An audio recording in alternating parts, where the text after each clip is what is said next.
ہم اکثر سنتے ہیں کہ فوجی جرنیل آئین کو توڑتے ہیں اور مارشل لا لگا کر ملک کے اوپر قابض ہو جاتے ہیں۔ 75 سال کی تاریخ میں فوجی آمروں نے ملک کے اوپر 35 سال سے زیادہ حکومت کی ہے۔ لیکن کیا آپ کو پتا ہے کہ پاکستان میں سب سے پہلے آئین کو توڑ کر تختہ پلٹ کرنے والا کوئی فوجی آمر نہیں بلکہ ایک سیویلین تھا، اور اس کام میں اس سیویلین آمر کا ساتھ ایک سیویلین جج نے ہی دیا۔ جی ہاں، ملک کے اندر آئین کو توڑنے کی بنیاد کسی فوجی نے نہیں بلکہ ایک سیویلین نے رکھی۔ اس شخص کا نام تھا غلام محمد۔ غلام محمد پاکستان کا گورنر جنرل تھا۔ اس وقت کے وزیر اعظم تھے خواجہ ناظم الدین۔ ناظم الدین کی قومی اسمبلی کے اندر میجارٹی تھی، اس کے باوجود گورنر جنرل غلام محمد نے ان کی حکومت کو چلتا کر دیا۔ پاکستان اس وقت نیا نیا بنا تھا اور ملک میں کوئی آئین نہیں تھا، اس لیے اس چیز کا فیصلہ کیا جانا بھی بہت مشکل تھا کہ گورنر جنرل کا یہ قدم قانونی ہے یا غیر قانونی۔ لہٰذا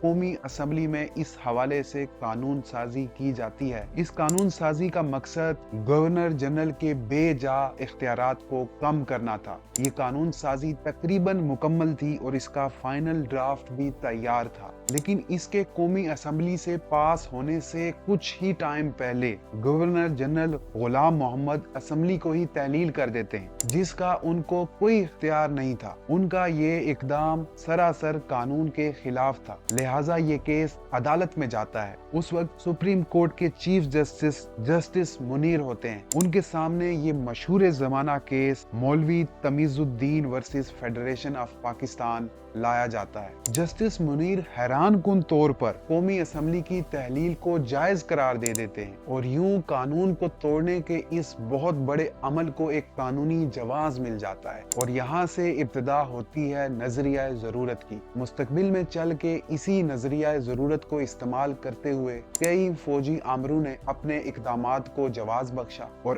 آج بھی پاکستان اسی نظریہ ضرورت کی وجہ سے ایک جمہوریت نہیں بن سکا۔ جسٹس منیر کے اس فیصلے کو پاکستان کی تاریخ کے کالے فیصلوں میں سے ایک فیصلہ مانا جاتا ہے۔ یہاں پہ ایک عیسائی جج جسٹس کارنیلیس کا ذکر کرنا بھی بہت ضروری ہے۔ جسٹس کارنیلیس بھی اسی بینچ کا حصہ تھے جنہوں نے یہ فیصلہ دیا۔ جسٹس کارنیلیس نے عیسائی ہونے کے باوجود جسٹس منیر کے اس فیصلے سے لا تعلقی کا اظہار کیا اور اپنا ایک ڈائسینٹنگ نوٹ لکھا، جس میں انہوں نے یہ کہا کہ غلام محمد کا یہ فیصلہ قانون کے بالکل خلاف ہے۔ دوستو، اگر اس وقت جسٹس منیر قانون کے مطابق فیصلہ کرتے اور گورنر جنرل غلام محمد کے قومی اسمبلی تحلیل کرنے کے فیصلے کے خلاف ججمنٹ دے دیتے تو شاید اس ملک میں نہ کوئی مارشل لا لگتا اور پاکستان بھی انڈیا کی طرح ایک بھرپور ڈیموکریسی بن کے ابھرتا۔ ملک کے حالات بھی شاید آج کی طرح خراب نہ ہوتے اور فوجی جرنیلوں کو بھی ملکی معاملات میں دخل اندازی کرنے کی عادت نہ پڑی ہوتی۔ اگر آپ کو یہ ویڈیو انفارمیٹیو لگی ہے تو اس ویڈیو کو لائک کریں اور مزید ایسی ویڈیوز کے لیے اس چینل کو سبسکرائب کر لیں۔